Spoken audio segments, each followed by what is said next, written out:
What is up, everyone? Welcome to the first episode of the YouTube PvP Championship, in which today I will be facing the one and only Purple Kyogre. For those of you that don't know what the YouTube PvP Championship is, it's a tournament we're doing with 10 YouTubers like Jonkus, Pokedaxi, Purple Kyogre, Swag Tips, Daniel Zaneri, a lot of cool people, and we're all fighting to the death for your entertainment. Alright, there'll be videos on this championship every single week on all of our channels, so I'll put the link down to the other channels down below if you want to see more battles. This tournament is done in a draft style format, which means before we started doing any battles, we took turns picking Pokemon for our team of 8. And once one Pokemon was picked, it couldn't be picked by anyone else. So between the 10 of us, we got 80 unique Pokemon. So there's some nice spice in these teams. If you want to see all the teams, I'll just plop them on the screen right now. I won't go into too much detail on it. It's kind of boring, but just pause it, check them out, and let's get into these battles, alright. Purple Kyogre is running a team with Tropius, Zweilous, Kyogre, Crafty, Wigglytuff, Empoleon, Unova, Stunfisk, and Meganium. Again, into my team of Hitmonchan, Trevenant, Nidoqueen, Ferrothorn, Politoed, Mandibuzz, Magnezone, and Charizard. On first sight, I'm very worried about Kyogre. I really only have one answer. That's Mandibuzz, and he has two extremely strong answers for that in Wigglytuff and Unova and Stunfisk. And also, since I'm running Snarl in this matchup, Zweilous and Scrafty don't do too bad either. So I'm very scared for that Kofa. I could have changed my Mandibuzz to Air Slash actually in this tournament. We have the ability to change our movesets depending on our opponent. So I could have gone Air Slash, but decided Snarl was better because I was expecting the Empoleon to come out as well. And there I need Snarl to beat it. And versus Unova and Stunfisk, you actually still have some play if you run Snarl over Air Slash. So that's why I go Snarl Mandy. I kind of feel like I need to bring Mandy for the Kofa, but in this first game, I decide not to, because if he does bring Wiggly and Stunfisk, it's just gonna be complete rock, paper, scissors. I want to avoid that, so instead, I go with 3 Pokemon, which are sorta neutral. My Nidoqueen, which really only has to worry about the Kyogre, and the Empoleon and the Stunfisk, but I guess all 3 it has play. Earth Power does a lot of damage versus all of them. Then Politoed really doesn't have any hard counters. At least no hard counters that I expect. I don't think he's going to bring out Tropius and Meganium because I have so many good answers for Grass. And then Ferrothorn is a really good Pokemon as well. Really only has to worry about the Scrafty. I'm running this team in kind of like an ABB style. I'm hoping to save my Nidoqueen, lure out the Scrafty with Politoed, and then sweep with Ferrothorn's ID. But unfortunately, I end up catching a horrible lead with Kyogre into my Nidoqueen. I switch into Politoed immediately. I'm gonna throw this Weather Ball right before he gets to the Shadow Ball. I still do a good chunk of damage. I'm gonna shield this up. This is definitely a Shadow Ball. It could be Dark Balls too, but even that will do damage. Yeah, this is a Shadow Ball, so it's a good shield. In comes the Scrafty. My plan so far is working exactly as I planned. We lured out the Scrafty. Hopefully Ferrothorn will be good in the back now. Gonna throw a move here. This should only be a puppy through 5 counters. And foul play is 7. I'm trying to get to the Blizzard here, but I don't reach it. So I go for the double Weather Ball instead. He's gonna shoot it up anyway. So even if I got to the Blizzard, it's good that I didn't throw that and instead opted for double Weather Ball. I don't want him to farm me down. I thought if he farmed me down, he would get to the foul play for sure. I switched to Nidoqueen, hoping to farm him down before he gets to the foul play, but no. Unfortunately, he ends up getting to the foul play, so that's quite bad. I really wish I just stayed in there now, because now I'm switch locked against the Kyogre, so this is not ideal. I'm just gonna Earth Power it, maybe expecting a no shield, but unfortunately, Purple Kyogre does decide to shield. So far, nothing is really going my way. This is not looking too good. We haven't really seen an amazing Mandibuzz answer though, so I'm still expecting Wigglytuff, Stunfisk, or maybe Empoleon in the back. All 3 of which Ferrothorn is really good against. It ends up being the Stunfisk though, which is probably the best thing I could have seen. So this is really good. Actually, Wigglytuff would have been better because I could have one-shot that with Flash Cannon. This thing will get to a couple Mud Bombs, and I gotta farm up to 2 moves here because the Kofa is close to another charge.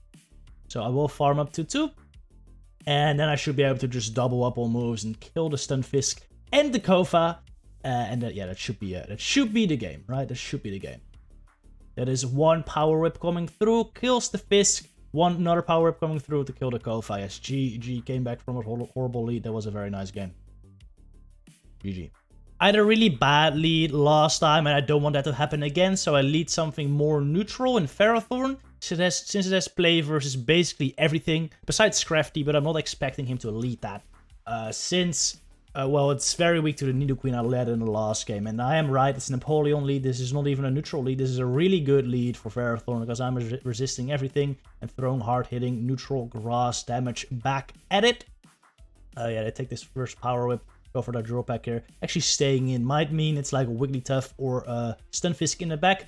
Either one would not be too great because I'm actually have a team that's double weak against Unova and Stunfisk in the back with Mandibuzz and Nidoqueen. If I didn't lead into Unova and Stunfisk here, I would have liked to switch into Nidoqueen to potentially lure it out.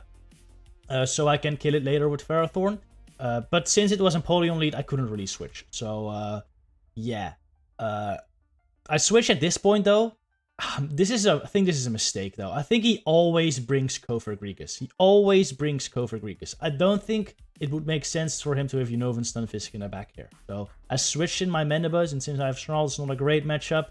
And now, if it's Cofagrigus, I'll have Nidoqueen against Cofagrigus in the back. So not great. If I would have just let my Ferrothorn get countered down, I could have had Nidoqueen on the Scrafty, and then Mandibuzz on the Cofagrigus. It would have basically been game over. If it's still the Stunfisk though, I just made a good play. But it is the Cofagrigus. As you saw, I switched out of my Mandibuzz to preserve it just in case it's the Cofagrigus. Yeah, I have my Nidoqueen on this now. This is not great, but one thing you have to know about this matchup. If you have two shields and you just throw the Poison Fangs right away, you can actually win this. It is ridiculous. It is so dumb, actually, that a Pokemon that's doing resisted damage can do this to a bulky ghost type. It's crazy. Another Poison Fang coming through. Of course, he has to shield that up. And now, I just shield up, and I should be able to farm this down. Right? Another Psychic going through. I think if he gets the defense drop, that's a different story. But since he didn't, I can just farm this down. Switches into Scrafty though to clear the debuff. Makes sense. Just gonna throw a move here to get rid of it. And I should be able to just take out the Cofagrigus with these poison jabs, and that's another win for me, GG. I'm expecting him to bring more answers to the Mandibuzz this time, so I don't bring it, and I just go with the same team as game 1, but with a different lead. Politoed instead of the Nidoqueen lead. I wasn't expecting the Scrafty in the lead, to be honest. I feel like it's a bit risky for him, but I guess he made a good call, because this is not great for me. This is really not great for me. If he leads Scrafty, it's extremely likely he probably has an answer to Nidoqueen in the back. If not two answers, probably two answers actually. So not great. I don't reach a third Weather Ball as well, which is really bad. Gonna come in Queen here, but they're even gonna get to a foul play here.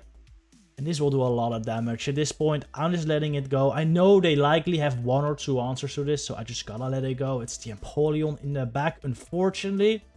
They were double weak to fighting. That's very important to realize there. They're double weak to fighting with Scrafty and Empoleon. That's information I have to keep in mind for the next game. Maybe I should consider bringing the Hitmonchan.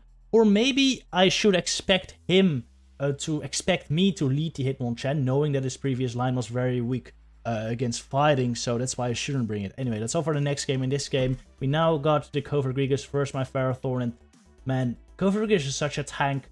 I don't think I can win this out. The Shadow Colossus is already adding up. The Shadow Ball will kill at this point, and I need another Power Whip to take him out. Oh, I need two more Power Whips to take him out. Because he has a shield still. He has a shield still. But he's very smart. He lets that go. They bring in the Empoleon again. At this point, I think my only win condition is maybe catching. But even if I catch... Oh, no, his health is way too high. Even if I would have caught as well, he could have just undercharged, farmed me down. So this was over, unfortunately.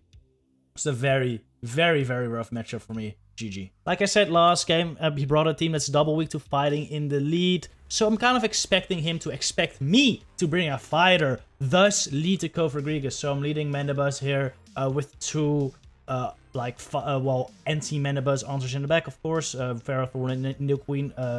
They cover Mandibuzz quite well. But it doesn't end up being. It doesn't end up being Kyogre. It's actually this wireless, which is also not too bad for Mandy, even though I'm ring Snarl. I think I win the Zero Shield matchup here. I'm gonna switch out into Ferrothorn anyway. Not expecting the Scrafty, but it is the Scrafty. So this is not too good. But I'm pretty sure that with one bullet seed advantage, I should be able to get the 2 power whips here and take a shield from this Scrafty. At least that's what I'm hoping. I think he wins CMP though, right? Ah, he does. Yeah, I was really hoping he wouldn't throw the move there, but he does. I'm just gonna let this go. I don't want to get more farm at this point. I'm just gonna come in with the Queen and hopefully farm him down. I can't though, not before it gets to a poison, a foul play. So I'm just gonna throw the Poison Fang, and he has. Look at what he has in the back. What is it? An Empoleon! He read me completely, dude. Triple weak to fighting. Holy shit. If I just brought my Hitmonchan there, he would have been so dead. But it's a good play, because why would I bring... Hitmonchan is so risky versus this lineup with the Kyogre. So he just called that I wouldn't bring it. Brings the 3 Pokemon that are weak to fighting, which end up being extremely strong against the rest of my team. Because right now, he just saves both shields for Empoleon, and he's just gonna farm me all the way down. So... yeah, this is not great. I have one win condition here. That's him shooting up this move. And then the Nidoqueen somehow getting to a Poison Fang plus Earth Power. But do you see this waterfall damage? That's not happening. So, GG. Unfortunate. But we're now 2-2. It's not over. Still one final match to play. So, Purple Kyogre ran a team double weak to fighting in Game 3. Triple weak to fighting in Game 4. You know what that means? He's absolutely crazy. You know what crazy people do? They run triple weak to fighting again. So this time I bring the Hitmonchan. I wasn't confident enough to lead it though. So instead I'm leading the Ferrothorn for a more neutral lead. Just in case he expects the fighter and leads Kyogre. Then I still have some play there. At least there's wireless though. Not great. I bring in the Nidoqueen. In comes the Empoleon right now. Not great for Nidoqueen. We're not off to a great start. Honestly, at this point, if he changed up his team and it's a Kyogre, I'm in a terrible spot. So let's just hope that is not the case. Bring in Ferrothorn first, the Empoleon here. Just gonna take all these moves, of course. It's just a drill pack. Doesn't do that much. Another one coming through. Unfortunately, denied both my bullet seeds. That's not ideal because now I'll have very minimal farm. If I could have farmed up a lot here, it would have been nice, because then I could have flash cannoned this wireless. But at this point, since I got like no farm, I think I'm gonna have to switch immediately, right? Actually, it depends what's coming in right now.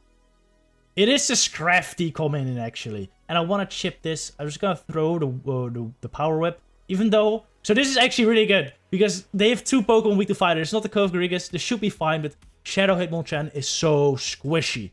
Look at these counters already doing damage. I have to take the Power Punch because it would do less than a Body Slam from this wireless. Look at these Dragon Breaths doing damage. This is gonna be so close. This is still gonna be so close. I'll be able to reach double Ice Punch here. Not before I reach Body Slam though, so I gotta shield this up. But I think I'll be able to reach the second Ice Punch. This should knock out this wireless. Oh, this will knock out this wireless. And then hopefully I can counter down the Scrafty. If I can't counter down the Scrafty, it might counter down my Ferrothorn. But I do counter it down. And that's your GG. We take the victory against Purple Kyogre with a very close 3-2. So GG to Purple Kyogre. Very well played. If you want to see his side of the battles, check out his channel. I'll put the link down in the description down below. Thank you all for watching. Next week, we got another episode of the YouTube PvP Championship where I'll be facing Pokédaxi. So if you want to see that, subscribe. I'll see you on the next one, everyone. Bye-bye.